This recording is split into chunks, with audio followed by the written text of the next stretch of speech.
اور خاندانی نظام کی مضبوطی کا انحصار شوہر اور بیوی کے باہمی تعلقات پر ہوتا ہے۔ دونوں کے درمیان جب تک باہم موافقت نہ ہو، دونوں ایک دوسرے کے حقوق کا خیال نہ رکھیں، اس وقت تک خاندان کے اندر خوشی، راحت، سکون پیدا نہیں ہو سکتا۔ تو آئیے ہم دیکھتے ہیں کہ اسلام شوہر اور بیوی کو ایک دوسرے کے حقوق کی ادائیگی کے لیے کیا حکم دیتا ہے۔ سب سے پہلے شوہر کی ذمہ داریوں پہ بات کریں گے اور عورت کے حقوق پر۔ قرآن پاک میں اللہ سبحانہ و تعالیٰ نے شوہر اور بیوی دونوں کو ایک دوسرے کا لباس بتایا ہے۔ ارشاد باری تعالیٰ ہے، ہن لباس لکم وانتم لباس لہن، وہ تمہارا لباس ہے اور تم ان کا لباس ہو۔ اور لباس انسان کے لیے حفاظت، زیب و زینت اور سکون کا باعث ہوتا ہے۔ انسان اپنے لباس سے پہچانا جاتا ہے، انسان اپنے لباس کی کیئر کرتا ہے، اس کی حفاظت کرتا ہے، نگہداشت کرتا ہے، اس کے بارے میں کانشیس ہوتا ہے، اس سے غافل نہیں ہوتا، کیونکہ وہ اس کی شخصیت کو خوبصورت بناتا ہے۔ اور اگر لباس اچھا نہیں تو شخصیت داغدار ہو جاتی ہے۔ تو جس طرح لباس اور جسم کا باہم تعلق ہے، ایک مضبوط تعلق، قریبی تعلق، اسی طرح شوہر اور بیوی کا بھی باہم ایک مضبوط قریبی تعلق ہوتا ہے۔ اس لیے دونوں جب تک ایک دوسرے کے حقوق ادا نہ کریں، دونوں ایک دوسرے کا خیال نہ رکھیں، تو کوئی بھی خوشگوار خاندان جنم نہیں لے سکتا۔ تو آئیے دیکھتے ہیں کہ اس سلسلے میں اسلام کی تعلیمات کیا ہیں۔ سب سے پہلے شوہر کو یہ تلقین کی گئی کہ وہ بیوی کے ساتھ اچھا سلوک کرے۔ قرآن پاک میں اللہ تعالیٰ فرماتے ہیں، وَعَاشِرُوهُنَّ بِالْمَعْرُوفِ، اور ان عورتوں کے ساتھ معروف طریقے سے، بھلے طریقے سے زندگی بسر کرو۔ حجۃ الوداع کے موقع پر نبی صلی اللہ علیہ وسلم نے مردوں کو تلقین کرتے ہوئے فرمایا، لوگو سنو، عورتوں کے ساتھ اچھے سلوک سے پیش آؤ، کیونکہ وہ تمہارے پاس قیدیوں کی طرح، تمہیں ان کے ساتھ سختی کرنے کا کوئی حق نہیں سوائے اس صورت کے جب ان کی طرف سے کھلی ہوئی نافرمانی سامنے آئے۔ اسی طرح آپ نے اپنے اس خطبے میں یہ بھی فرمایا کہ دیکھو سنو، تمہارے کچھ حقوق تمہاری بیویوں پر ہیں اور تمہاری بیویوں کی کچھ حقوق تم پر ہیں۔ تمہارا حق ان پر یہ ہے کہ وہ تمہارے بستروں کو ان لوگوں سے نہ روندوائیں جن کو تم ناپسند کرتے ہو، اور تمہارے گھروں میں ایسے لوگوں کو نہ آنے دیں جن کا آنا تمہیں ناگوار ہو، اور سنو، ان کا تم پر یہ حق ہے کہ تم انہیں اچھا کھلاؤ اور اچھا پہناؤ۔ اسی طرح اسلام شوہر کو یہ حکم بھی دیتا ہے کہ وہ بیوی کے ساتھ خوش گمان رہے۔ اور اگر دیکھا جائے تو انسانی گمان اور انسانی سوچ انسان کے عمل کی بنیاد بنتی۔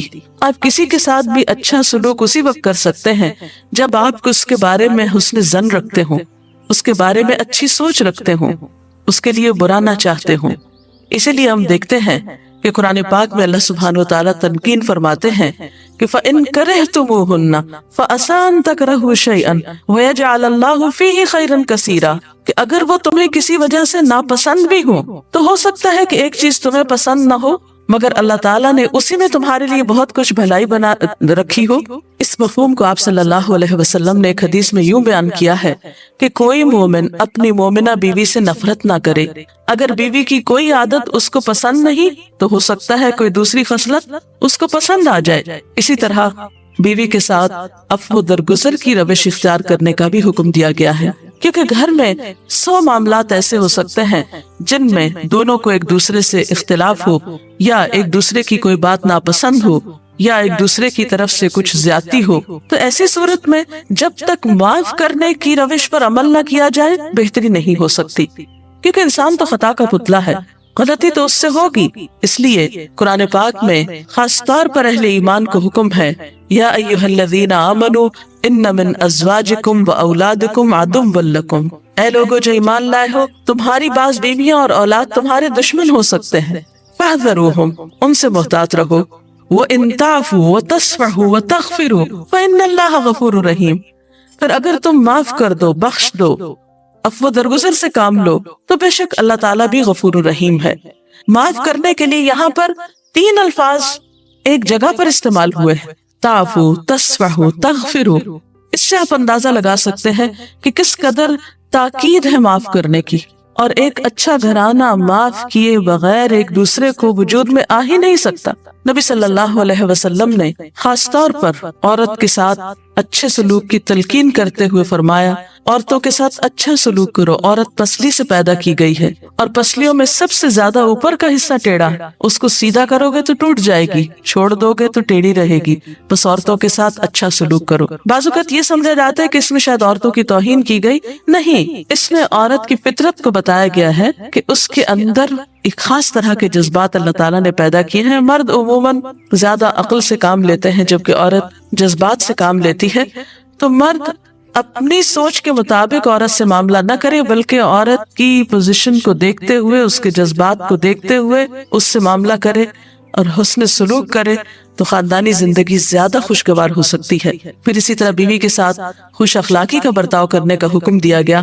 آپ صلی اللہ علیہ وسلم نے فرمایا، کامل ایمان والے مومن وہ ہیں جو اپنے اخلاق میں سب سے اچھے ہیں، اور تم میں سب سے اچھے لوگ وہ ہیں جو اپنی بیویوں کے حق میں سب سے اچھے ہیں۔ ہمارے ہاں تو اس شخص کو زن مرید کہا جاتا ہے جو بیوی کے ساتھ اچھا سلوک کرتا ہو، حالانکہ اللہ کے رسول صلی اللہ علیہ وسلم کے نزدیک سب سے اچھا مومن وہ ہے جو بیوی کے حق میں خوش اخلاقی برتتا ہے۔ یعنی کسی انسان کی خوش اخلاقی کا ثبوت اس سے نہیں دیا جائے گا کہ وہ اپنے گھر سے باہر کس کے ساتھ کیسا ہے، بلکہ یہ دیکھا جائے گا کہ وہ گھر کے اندر کیسا سلوک کر رہا ہے اپنے قریب ترین انسان کے ساتھ۔ حضرت عائشہ رضی اللہ تعالی عنہا فرماتی ہیں کہ میں نبی صلی اللہ علیہ وسلم کے ہاں گڑیوں سے کھیلا کرتی تھی، میری سہیلیاں بھی میرے ساتھ کھیلتی، جب نبی صلی اللہ علیہ وسلم تشریف لاتے تو سب ادھر ادھر چھپ جاتی، آپ ڈھونڈ ڈھونڈ کر ایک ایک کو میرے پاس بھیجتے تاکہ وہ میرے ساتھ کھیلے۔ اس سے آپ اندازہ لگا سکتے ہیں کہ آپ صلی اللہ علیہ وسلم کا اپنے ازواج مطہرات کے ساتھ کیسا سلوک تھا، کیسا معاملہ تھا، اور وہ ان کے جذبات کا کس قدر خیال رکھتے تھے۔ اسی طرح شوہر کی ذمہ داریوں میں سے یہ ذمہ داری بھی ہے کہ وہ بیوی کو خوش دلی سے نان نفقہ دے، اس کی ضروریات پوری کرے۔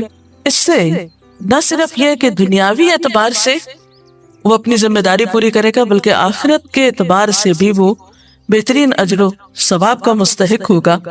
نبی صلی اللہ علیہ وسلم نے فرمایا، ایک دینار وہ ہے جو تم نے اللہ کی راہ میں خرچ کیا، ایک وہ ہے جو تم نے کسی غلام کو آزاد کرنے میں خرچ کیا، ایک وہ ہے جو تم نے کسی فقیر کو صدقے میں دیا، اور ایک وہ ہے جو تم نے اپنے گھر والوں کو صدقے میں دیا، یعنی اپنی بیوی کو کھلایا، اس کی ضروریات پوری کرنے پہ لگایا۔ ان میں سب سے زیادہ اجر و ثواب اس دینار کے خرچ کرنے کا ہے جو تم نے اپنے گھر والوں پہ خرچ کیا۔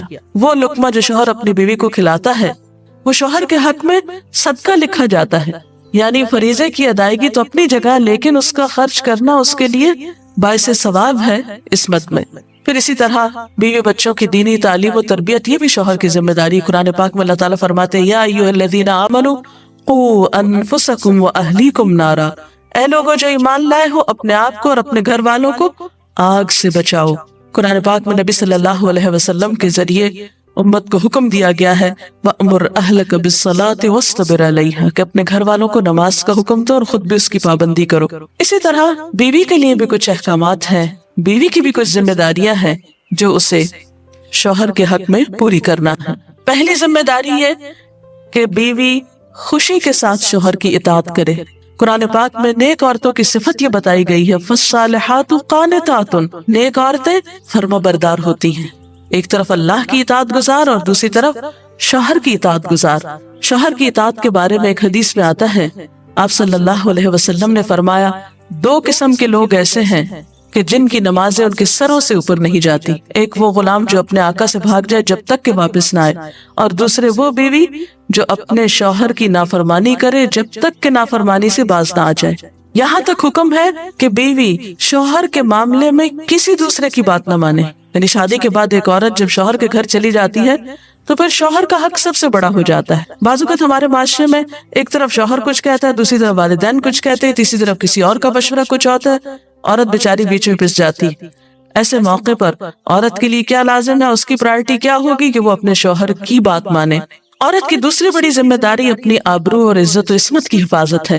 عورت کوئی ایسا کام نہ کرے جس سے اس کی عفت و عصمت پر کچھ حرف آئے۔ ازدواجی زندگی کی خوشی کا راز باہم ایک دوسرے پر اعتماد ہے۔ اگر کوئی بھی ایسا کام عورت کرتی ہے جس سے شوہر کے دل میں شک ہو جاتا ہے، اعتماد ختم ہو جاتا ہے، تو اس سے ازدواجی زندگی کی خوشیاں ختم ہو جاتی۔ یہ اعتماد بے حد ضروری ہے، اور اس کے لیے اپنی عزت عصمت کی خصوصی حفاظت۔ نبی صلی اللہ علیہ وسلم نے فرمایا عورت جب 5 وقت کی نماز پڑھے، اپنی آبرو کی حفاظت کرے، اپنے شوہر کی فرما بردار رہے تو وہ جنت کے جس دروازے سے چاہے داخل ہو جائے۔ اسی لیے شوہر کی اجازت اور مرضی کے بغیر گھر سے بھی نہیں نکلنا چاہیے۔ حضرت معاذ بن جبل کہتے ہیں کہ نبی صلی اللہ علیہ وسلم نے فرمایا خدا پر ایمان رکھنے والی عورت کے لیے جائز نہیں کہ وہ اپنے شوہر کے گھر میں کسی ایسے کو آنے دے جس کا آنا شوہر کو پسند نہ ہو، اور ویسی صورت میں گھر سے نکلے جب اس کا نکلنا شوہر کو پسند نہ ہو۔ اطاعت کے علاوہ شوہر کو خوش رکھنا یہ بھی بے حد ضروری ہے۔ نبی صلی اللہ علیہ وسلم نے فرمایا جس عورت نے اس حال میں انتقال کیا کہ اس کا شوہر اس سے خوش تھا تو وہ جنت میں داخل ہوگی۔ اور عموماً کسی کی خوشی کے لیے انسان اپنے جذبات کی قربانی دیتا ہے، بعض اوقات اپنی سوچ کی قربانی دیتا ہے، بعض اوقات اپنے کسی اور راحت و آرام کی قربانی دیتا ہے۔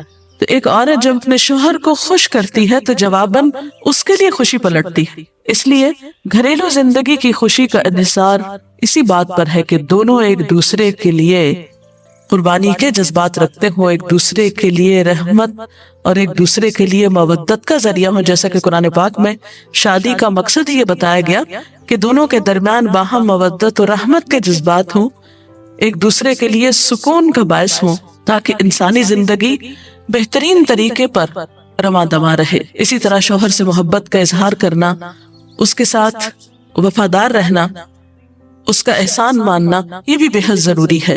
حضرت اسماء کہتی ہے کہ ایک بار نبی صلی اللہ علیہ وسلم میرے پاس سے گزرے، میں اپنی سہیلیوں کے ساتھ تھی، آپ نے ہمیں سلام کیا اور ارشاد فرمایا تم پر جن کا احسان ہے ان کی ناشکری سے بچو۔ تم میں سے ایک اپنے ماں باپ کے گھر کافی دنوں تک بن بیاہی بیٹھی رہتی ہے، پھر اللہ تعالیٰ اس کو شوہر عطا کرتا ہے، اولاد دیتا ہے، اور ان سارے احسانات کے باوجود اگر کبھی کسی بات پہ شوہر سے ناراض ہوتی ہے تو کہہ اٹھتی ہے میں نے تو کبھی تمہاری طرف سے کوئی بھلائی دیکھی ہی نہیں۔ تو یہ جملہ ناشکری کا جملہ ہے جو عورت کو نہیں بولنا چاہیے۔ قیامت کے دن اللہ تعالیٰ اس عورت کی طرف نظر رحمت اٹھا کر نہیں دیکھے گا جو شوہر کی ناشکری ہوگی۔ اور آخری بات یہ کہ عورت کے اوپر لازم ہے کہ وہ اپنے گھر بار، مال و اسباب اور اپنی ذمہ داریوں میں شوہر کی مددگار رہے، شوہر کی وفادار رہے۔ آپ صلی اللہ علیہ وسلم نے فرمایا قریش کی عورتیں کتنی اچھی عورتیں ہیں جو بچوں پہ بہت مہربان اور شوہر کے گھر بار کی حفاظت کرنے والی ہیں۔ آپ صلی اللہ علیہ وسلم نے ایک اچھی عورت کی خوبیاں بیان کرتے ہوئے فرمایا مومن کے لیے خوف خدا کے بعد سب سے مفید اور باعث خیر نعمت نیک بیوی ہے۔ اور نیک بیوی کون؟ جب وہ شوہر اسے کسی کام کے لیے کہے تو خوشی سے کر دے، جب اس پہ نگاہ ڈالے تو اسے خوش کر دے، جب اس کے بھروسے پہ قسم کھائے تو وہ اس کی قسم پوری کر دے، جب وہ کہیں چلا جائے تو اس کے پیچھے اپنی عزت و آبرو کی حفاظت کرے، اور شوہر کے مال و اسباب کی اور ان سب چیزوں کی نگرانی میں شوہر کی خیرخواہ اور وفادار رہے، اور اس کے ساتھ ساتھ اپنی صفائی، زیبائش اور سلیقہ مندی کا بھی ثبوت دے۔ اس سلسلے میں اگر آپ کے ذہن میں مزید کچھ سوالات ہوں تو آپ کر سکتے ہیں۔ اگر والدین اور شوہر دونوں میں سے کسی ایک کی بات ماننے کا جیسے وقت ہو تو پھر کس کی بات پر مانی چاہیے؟ شادی کے بعد شوہر کی بات ماننا زیادہ ضروری ہے بنسبت کسی اور کی، کیونکہ واضح طور پر آتا ہے کہ عورت شوہر کے معاملے میں کسی دوسرے کی بات نہ مانے۔ اگر شوہر کوئی ایسا حکم دے جو کہ شریعت کے خلاف ہو تو کیا اس کو حکم ماننا چاہیے شریعت دین کے خلاف؟ یہ تو ایک اصول ہے لا طاعت لمخلوق فی معصیت الخالق، کہ کسی مخلوق کی یعنی کسی انسان کی اطاعت جائز ہی نہیں جہاں اللہ کی نافرمانی ہو رہی ہو۔ یہ تو ایک واضح اور طے شدہ بات ہے، اس لیے جہاں اطاعت کی بات ہوگی وہ معروف میں ہوگی، نیکی اور بھلائی کے کاموں میں ہوگی، شر میں اور برائی میں نہیں ہوگی۔ اگر کسی کا شوہر ناراض انتقال مسلمان اس کا انتقال ہو جائے، وہ ناراض ہو اس کا انتقال ہو جائے، ایسی بیوی کیا کرے؟ بعد میں شوہر کے لیے دعا مغفرت کرے، اس کی طرف سے صدقہ خیرات کرے تو انشاءاللہ اللہ تعالیٰ معاف کرنے والا ہے۔ ڈاکٹر صاحبہ اگر ایک پارٹنر اپنے حقوق اپنے فرائض پورے کرتا ہے لیکن دوسرا جو ہے وہ نہیں کر رہا تو اس صورت میں پھر کیا رویہ ہونا چاہیے؟ اس میں یہ کہ حسن سلوک کے ساتھ دوسرے شخص کو توجہ دلانی چاہیے کہ وہ اپنے حقوق پورے کرے، کیونکہ تالی دونوں ہاتھوں سے بجتی ہے۔ ایک شخص کب تک اچھا سلوک کر سکتا ہے اگر دوسری طرف سے اچھا سلوک نہ ہو؟ لیکن یہ یاد رکھیے کہ انسان بد اخلاقی کے ساتھ نہ کسی کا دل جیت سکتا ہے، زور زبردستی کے ساتھ کسی سے اپنے حقوق نہیں منوا سکتا۔ وقتی طور پہ ہو سکتا ہے کوئی پریشرائز ہو جائے، لیکن کسی کے دل میں اپنی جگہ نفرت یا سختی سے نہیں بنائی جا سکتی، محبت کے ساتھ ہی بنتی ہے۔ اس لیے صبر سے کام لینا چاہیے، اس معاملے میں جلد بازی نہیں کرنی چاہیے، اور دوسرے کو اپنے اخلاق کے ساتھ درست کرنے کی کوشش کرنی چاہیے، کیونکہ شوہر اور بیوی کا باہم تعلق جو ہے وہ بنیادی طور پر ہے ہی محبت کا تعلق۔ اگر شوہر دینی تعلیم کو اہمیت نہیں دیتا لیکن بیوی اسے حاصل کرنا چاہتی ہے تو ایسے میں بیوی کو کیا کرنا چاہیے؟ اب دیکھیے کہ دین کی تعلیم تو یہی ہے کہ طلب العلم فریضۃ علی کل مسلم، علم حاصل کرنا ہر مسلمان پر فرض ہے۔ اس میں جیسے مرد کا حق ہے علم حاصل کرنے کا، ایسا ہی عورت کا بھی حق ہے، کیونکہ علم کے بغیر تو زندگی اندھیر ہے۔ نہ انسان دنیا میں صحیح طور پر زندگی بسر کرتا ہے، اور آخرت میں بھی وہ کیسے حساب کتاب دے سکتا ہے جب اس کو پتہ ہی نہیں کہ اس کی ذمہ داریاں کیا ہیں، اسے کیا کرنا چاہیے اور کیا نہیں کرنا چاہیے۔ تو اس لیے اسلام نے ایسے معاملے میں عورت کو حق دیا ہے کہ وہ اپنا حق لے سکتی ہے، یعنی اگر شوہر نہیں بھی راضی تو وہ دینی علم حاصل کر سکتی ہے جس پر اس کی دنیا اور آخرت کی فلاح کا انحصار ہے۔ اگر شوہر دوسری شادی کرنا چاہے اور اپنی پہلی بیوی سے اجازت لینا کیا اس پر فرض ہے؟ نہیں، فرض نہیں۔ السلام علیکم میڈم جو سلمان رفقی کا ذکر کیا نا کہ ذمہ داری شوہر پہ ہے، تو وہ جی ہاں۔ کس حد تک ذمہ دار ہے، مطلب کہاں تک دے سکتے، کوئی لمٹ ہے اس کی کہ اتنا کماتا ہے تو اتنا دے سکتا ہے؟ نہیں، اصل میں اس میں کوئی حساب کتاب تو نہیں کیا گیا، ہر ایک کو اس کی حیثیت کے مطابق دینا ہوتا ہے۔